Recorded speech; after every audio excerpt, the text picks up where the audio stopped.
40년간 수의사로 살아온 이정우 씨에게 가장 힘든 순간이 찾아왔다.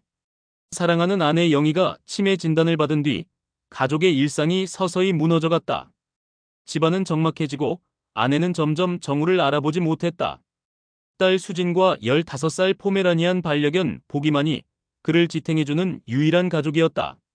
그러던 어느 날 수진이 새로운 사람을 소개했다. 의료기기 회사에 다니는 민호라는 남자였다. 수진의 밝은 미소에 마음이 놓였지만 보기의 이상한 반응이 정우의 불안을 자극했다. 보기는 민호를 볼 때마다 몸을 떨고 숨었고 그 경고는 점점 심각해졌다. 정우는 오랜 경험으로 보기의 직감을 믿기로 했다. 그리고 보기가 감지한 위험은 예상보다 훨씬 무서운 진실로 다가왔다. 민호, 아니 한민석은 의료진 가족들을 노린 연쇄 사기범이었고 그의 손길은 정우 가족에게도 뻗치고 있었다. 이제 정우는 작은 반려견 보기와 함께 가족을 지키기 위한 싸움을 시작한다. 작은 몸집에도 불구하고 보기는 진정한 수호천사였다. 이 이야기는 사랑과 용기, 그리고 가족의 의미를 다시금 일깨워줄 것이다. 자, 그럼 좋아요와 구독 버튼이나 더블 클릭과 함께 이야기 속으로 들어가 보실까요? 40년간 수의사로 살아온 내 인생에서 가장 힘든 시간이었습니다. 3년 전 아내 영희가 치매 진단을 받았을 때의 그 순간을 아직도 기억해요. 진료실에서 의사의 입에서 나온 그 말을 듣는 순간 제 안에서 뭔가가 툭 하고 끊어지는 느낌이었어요. 한때 저보다 똑똑했던 아내가 점점 저를 알아보지 못하게 되었습니다. 처음에는 가끔씩이었어요. 그러다가 매일, 그리고 결국에는 완전히. 더 이상 집에서 돌볼 수 없어서 전문 요양원에 모실 수밖에 없었어요. 그날 영희를 요양원에 데려다주고 돌아오는 길, 빈집이 이렇게 적막할 수 있구나 싶었습니다. 그 후로는 딸 수진과 영희가 아끼던 15살 흰색 포메라니안 보기만이 제 유일한 가족이 되었어요. 보기는 정말 특별한 아이였습니다. 작은 몸집에 비해 유난히 눈치가 빨랐거든요. 영희가 치매 증상을 보이기 시작했을 때도 보기가 먼저 알아챘을 정도였어요. 평소보다 더 조심스럽게 영희를 지켜보며 마치 무언가 이상함을 감지한 것처럼 행동했었거든요. 그런 보기가 있어서 그나마 견딜 수 있었는지도 모르겠어요. 그날 저녁이었습니다. 수진이 전화를 걸어왔어요. 아빠, 목소리가 달랐어요. 오랜만에 들어본 기쁨으로 가득한 목소리였거든요. 엄마 일 때문에 우울해하던 딸이 이렇게 밝은 모습을 보이니 제 마음도 덩달아 가벼워졌어요. 정말 좋은 사람을 만났어요. 그래. 어떤 사람인데? 의료기기 회사에서 일하는 민호라는 분이에요. 수의학에 대해서도 정말 많이 알아요. 아빠랑 얘기가 잘 통할 것 같아서 소개하고 싶어요. 수진의 목소리에서 설렘이 느껴졌어요. 이런 딸의 모습을 본 게 정말 오랜만이었거든요. 그럼 언제 한번 집에 데려와봐. 정말요? 내일 저녁에 데려올게요. 다음 날 저녁, 수진이 민호를 집으로 데려왔습니다. 첫인상부터 호감형이었어요. 단정한 정장에 온화한 미소, 그리고 나이에 비해 침착한 말투까지. 안녕하세요. 이정우 선생님. 수진이에게 많은 얘기를 들었습니다. 어서 와요. 편하게 앉아요. 민호는 정중하게 인사를 했고, 수진은 그런 그를 바라보며 환하게 웃고 있었어요. 딸이 이렇게 행복해하는 모습을 보니 기분이 좋았습니다. 정우 선생님께서 40년간 수의사로 일하셨다니 정말 존경스럽습니다. 저희 회사에서 개발하는 동물용 의료기기에 대해 조언을 구하고 싶을 정도예요. 무엇보다 수의학에 대한 그의 지식에 놀랐어요. 전문적인 용어들을 자연스럽게 사용하며 최신 동물 의료 기술에 대해서도 해박한 지식을 보여줬거든요. 의료기기 회사에서 일하시니까 이런 것까지 알고 계시는군요. 네, 업무상 수의사 선생님들과 자주 만나거든요. 대화가 자연스럽게 이어졌어요. 민호는 정말 괜찮은 사람 같았습니다. 그런데 이상한 일이 벌어졌어요. 보기의 반응이었습니다. 평소 사람을 무척 좋아하던 보기가 민호만 보면 완전히 다른 모습을 보인 거예요. 작은 몸을 벌벌 떨며 민호에게서 멀리 떨어져 있으려 했어요. 평소 꼬리를 흔들며 반가워하던 보기가 꼬리를 다리 사이에 끼우고 숨으려 했거든요. 보기야, 왜 그래? 보기는 제 뒤로 숨으며 작은 몸을 더욱 움츠렸어요. 마치 무언가 무서운 것을 본 듯한 반응이었습니다. 민호가 보기에게 다가가며 손을 내밀었어요. 이리 와, 보기야. 그 순간 보기가 작게 으르렁거리며 뒤로 물러섰어요. 이런 보기를 본 건 처음이었습니다. 아, 보기가 좀 예민해서요. 죄송합니다. 제가 당황해서 사과했지만 민호는 전혀 개의치 않는 듯했어요. 괜찮습니다. 나이 든 강아지들은 새로운 사람에게 경계심을 보일 수 있죠. 하지만 40년간 동물들과 함께 살아온 저로서는 직감했어요. 보기의 반응이 단순한 경계심 이상이라는 것을요. 보기는 마치 본능적으로 위험한 무언가를 감지한 것처럼 행동하고 있었어요. 그 작은 몸이 말하고 있었거든요. 뭔가 잘못되었다고.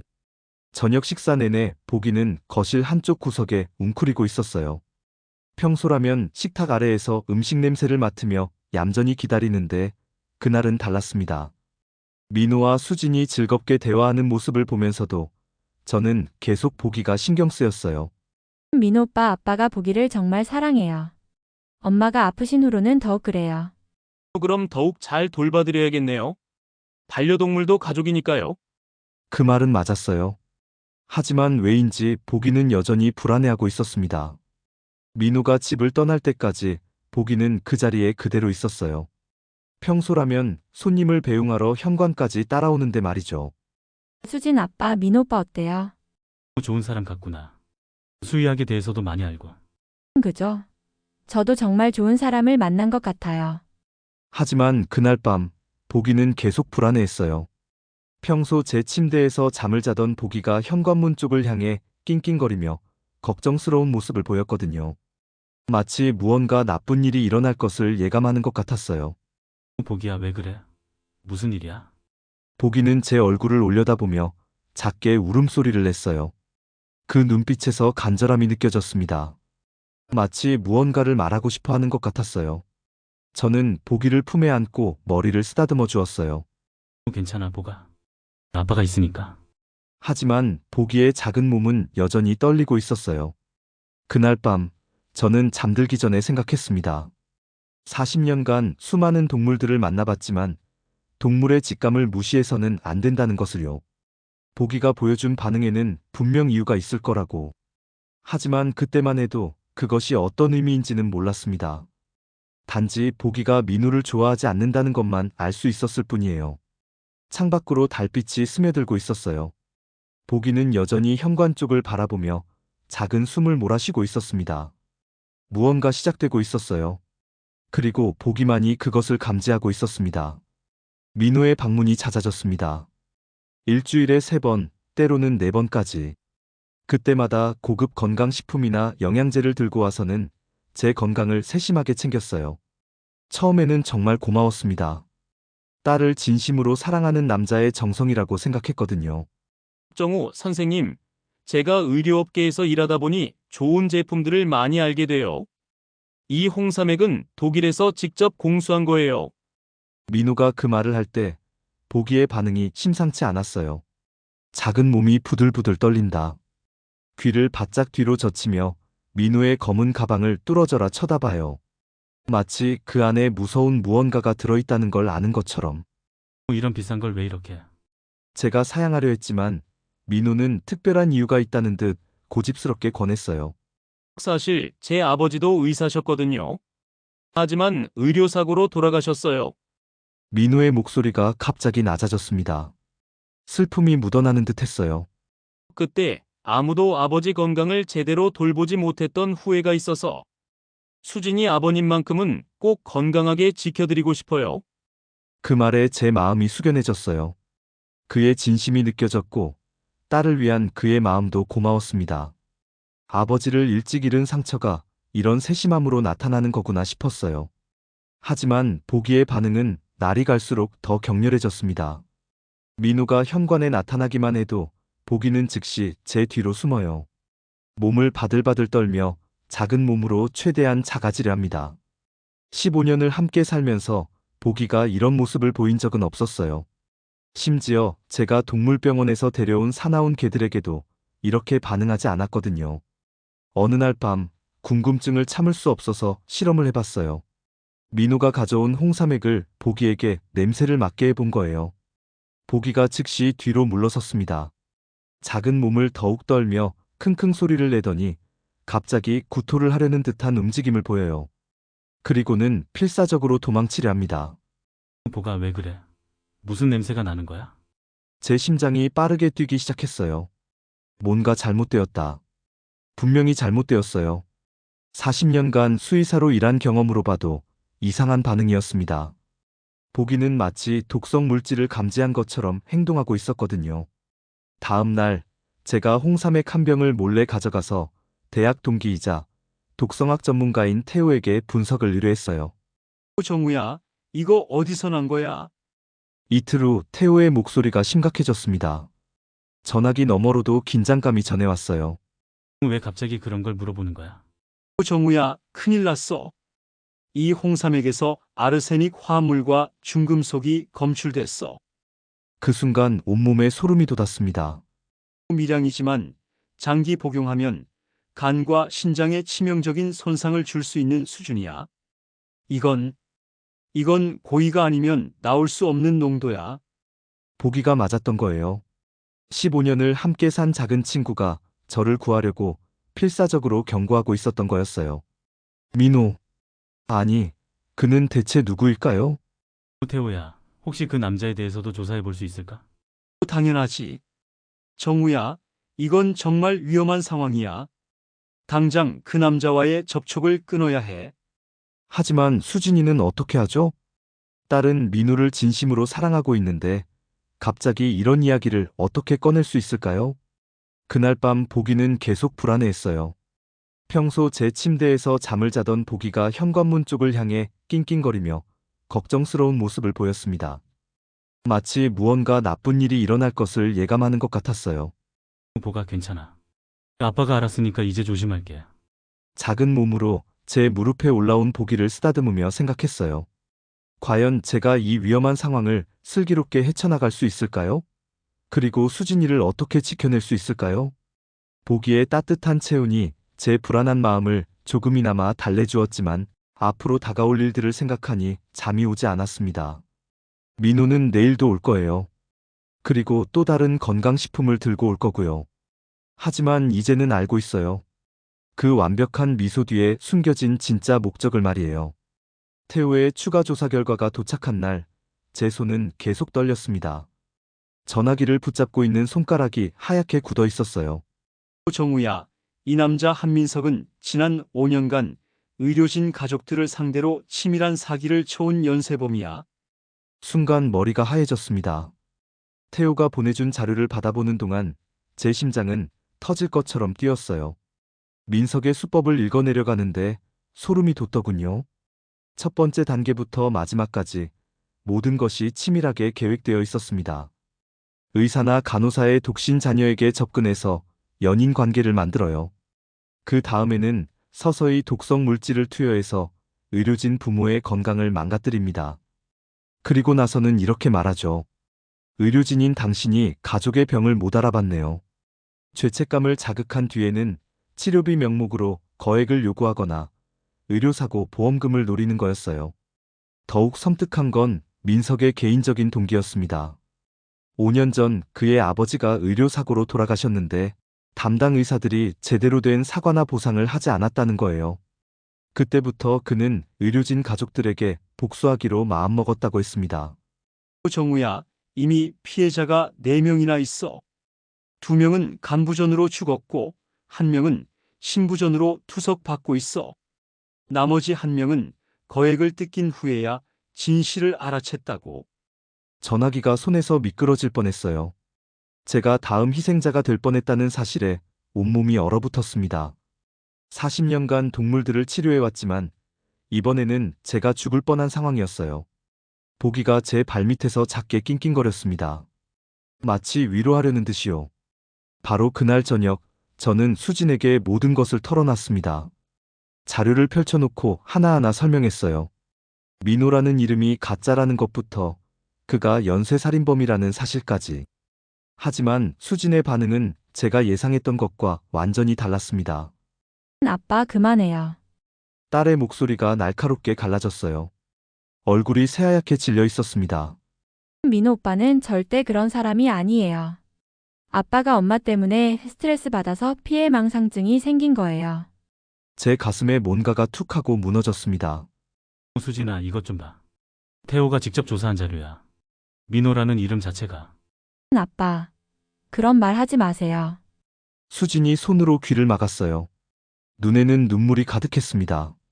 제가 아무리 증거를 보여줘도 수진은 믿지 않았어요. 아니, 믿으려 하지 않았습니다. 민호 오빠가 말했어요. 치매 환자 가족들이 종종 이런 망상을 보인다고요. 아빠도 초기 증상이 시작된 것 같다고. 그 순간 제 안에서 뭔가가 와르르 무너졌습니다. 민석이 이미 수진의 마음을 완전히 조종해버린 거였어요. 딸이 저를 정신병자로 여기게 만들어 놓았습니다. 보기가 제 발밑으로 와서 몸을 바들바들 떨었어요. 작은 몸으로 저를 지키려는 듯 앞에 서 있었습니다. 마치 위험이 다가오고 있다는 걸 경고하는 것처럼요. 수진아, 제발 정신 차려. 그 남자는 그만해요. 더 이상 듣고 싶지 않아요. 수진이 방문을 쾅 닫고 들어가 버렸어요. 그날 밤 늦게 민석이 직접 전화를 걸어왔습니다. 첫 마디부터 소름이 돋았어요. 목소리가 완전히 바뀌어 있었거든요. 정우 씨, 이제 그만 포기하시죠. 더 이상 정중하지 않았습니다. 차갑고 계산적이며 심지어 위협적이었어요. 수진이는 이미 완전히 제 편이에요. 그리고 말씀드리지만 아무도 당신 말을 믿지 않을 겁니다. 제 손이 저도 모르게 주먹을 쥐었습니다. 오히려 당신이 정신적으로 문제가 있다고 생각할 거예요. 치매는 유전되는 경우가 많거든요. 그 말에 제 등골이 서늘해졌어요. 누나. 감히. 그리고 보기 말이에요. 나이 든 강아지들은 갑자기 죽는 경우가 많아요. 특히 스트레스를 많이 받으면요. 전화기를 꽉 붙잡은 제 손가락이 하얗게 질렸습니다. 내일 뵙겠습니다, 정우 씨. 마지막으로요. 전화가 끊어진 후 온몸이 차가워졌어요. 보기가 제 무릎에 올라와 작은 몸을 떨며 저를 위로했습니다. 이 작은 생명체만이 진실을 알고 있었어요. 제 눈에서 눈물이 흘러내렸습니다. 40년을 수의사로 살면서 수많은 생명을 구했지만 정작 제 가족은 지키지 못할 뻔했어요. 그리고 이제는 딸마저 잃어버린 것 같았습니다. 보기가 제 뺨을 작은 혀로 핥아줬어요. 보기야, 너만이라도 내 편이었었구만. 내일이면 모든 게 끝날 거였어요. 민석이 마지막 계획을 실행할 테니까요. 하지만 저는 포기할 수 없었습니다. 보기를 위해서라도, 수진을 위해서라도 끝까지 싸워야 했어요. 창밖에는 어둠이 깔려 있었습니다. 폭풍전야 같은 고요함이었어요. 민석은 마지막 단계를 실행하기로 마음먹었습니다. 더 이상 시간을 끌 필요가 없었죠. 정우가 진실을 알아챘으니 직접 제거하는 것이 최선이었습니다. 그의 머릿속에는 치밀한 계획이 완성되어 있었어요. 오늘이 마지막 날이 될 거라고 확신했습니다. 현관문이 열리는 소리가 들렸습니다. 아버님, 오늘은 정말 특별한 영양제를 가져왔어요. 민석이 들어섰습니다. 평소와 달리 검은 가방을 단단히 움켜쥐고 있었어요. 그리고 손에는 평소보다 훨씬 큰 컵이 들려 있었습니다. 정우는 순간 온몸에 소름이 돋았어요. 뭔가 섬뜩한 기운이 느껴졌습니다.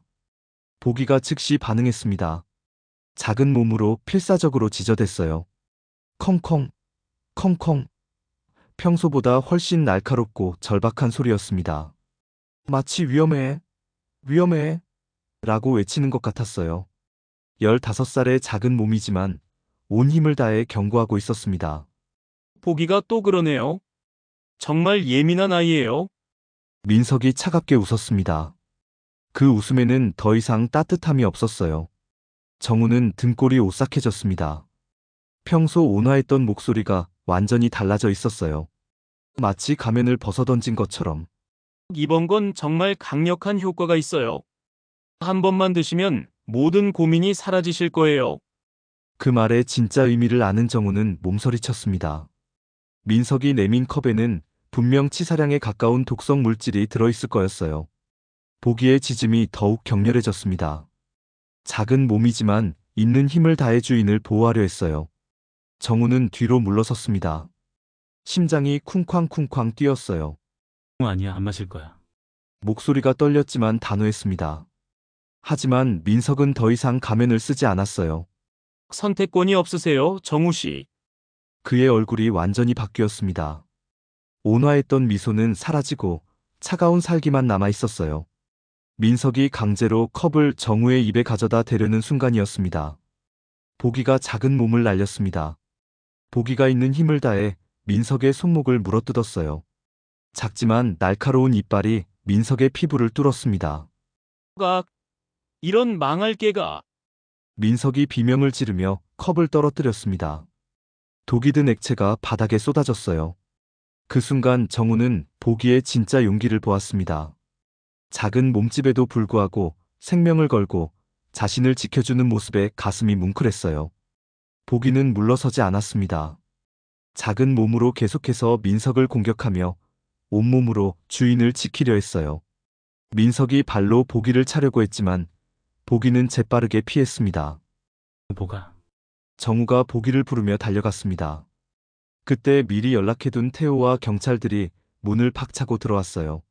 한민석, 너는 체포된다.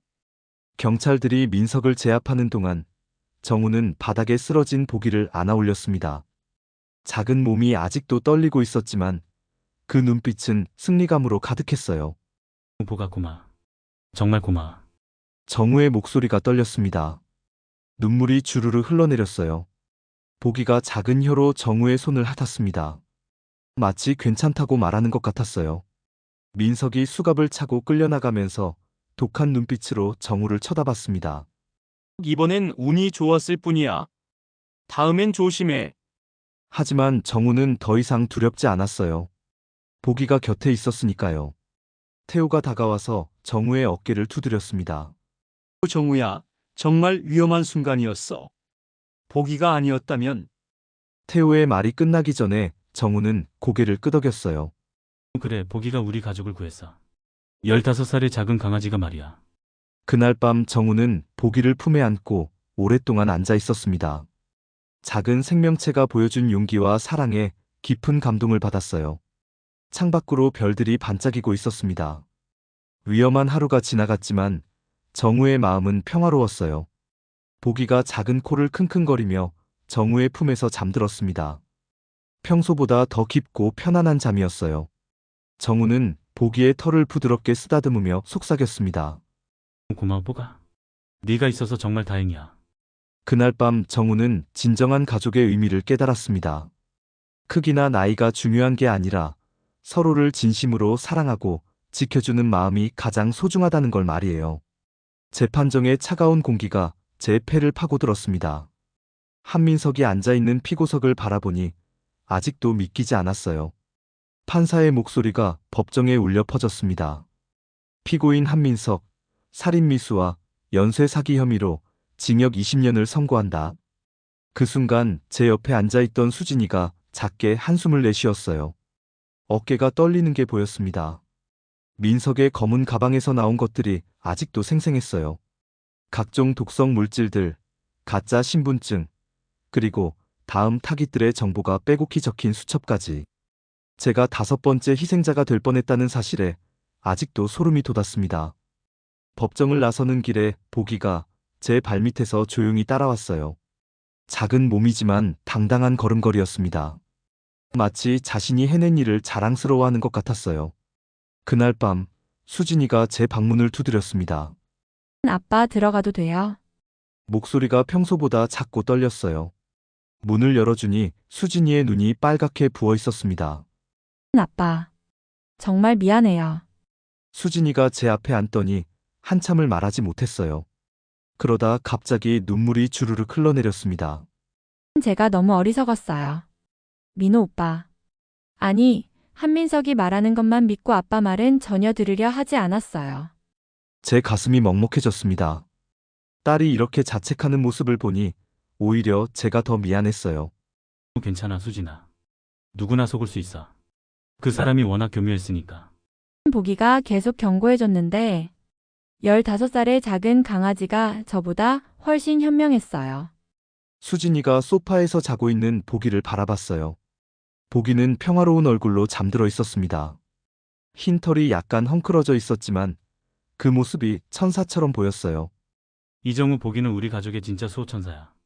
15년 동안 우리 곁에서 이런 날을 위해 준비하고 있었나 봐. 수진이가 고개를 끄덕이며 작게 미소 지었습니다. 오랜만에 보는 진짜 미소였어요. 사흘 후 저는 요양원에 있는 영희를 찾아갔습니다. 보기도 함께 데려갔어요. 보기는 차 안에서 꼬리를 살랑살랑 흔들며 기대에 찬 표정을 지었습니다. 요양원 문을 열고 들어서니 익숙한 소독약 냄새가 코를 찔렀어요. 영희의 방 앞에 서니 가슴이 두근거렸습니다. 영희야, 나야. 문을 열고 들어가니 영희가 창가에 앉아 있었어요. 햇살이 영희의 얼굴을 비추고 있었습니다. 예전보다 많이 마르고 작아진 모습이었어요. 영희는 저를 보더니 고개를 갸웃거렸습니다. 역시 저를 알아보지 못했어요. 가슴 한편이 시렸습니다. 그런데 보기를 보는 순간 영희의 얼굴이 환하게 밝아졌어요. 어머, 예쁜 강아지네요. 이름이 뭐예요? 보기예요. 당신이 15년 전에 직접 지어준 이름이에요. 영희가 보기를 쓰다듬기 시작했어요. 보기는 영희의 손길을 받으며 만족스럽게 꼬리를 흔들었습니다. 그 모습을 보니 눈물이 핑 돌았어요. 비록 영희가 저를 기억하지 못하더라도 보기만큼은 여전히 기억하고 있었습니다. 그것만으로도 충분히 고마웠어요. 정말 착한 강아지네요. 주인을 많이 사랑하나 봐요. 네, 보기는 우리 가족을 지켜주는 수호천사예요. 그날 저녁, 우리 가족은 오랜만에 함께 저녁을 먹었습니다. 수진이가 정성스럽게 만든 음식들이 식탁에 가득했어요. 아빠 보기 덕분에 우리가 살았어요. 정말 고마운 일이에요. 그래, 보기가 없었다면 어떻게 됐을지 모르겠어. 보기는 제 발밑에서 만족스럽게 꼬리를 흔들며 눈을 감았습니다. 작은 몸이지만 위험한 순간에 생명을 걸고 우리를 지켜준 고마운 존재였어요. 창밖으로 석양이 지고 있었습니다. 영희가 없는 저녁 식탁이 여전히 아쉬웠지만 이제는 진정한 가족의 의미를 알 것 같았어요. 사랑은 크기가 아닙니다. 15살의 작은 포메라니안도 위험한 순간에는 사자보다 용감해질 수 있다는 것을, 그리고 진정한 사랑은 말로만 표현되는 게 아니라 생명을 걸고 지켜주는 행동에서 빛을 발한다는 것을, 보기를 쓰다듬으며 저는 속으로 다짐했습니다. 앞으로는 작은 신호도 놓치지 않고 가족을 더욱 세심하게 지켜나가겠다고.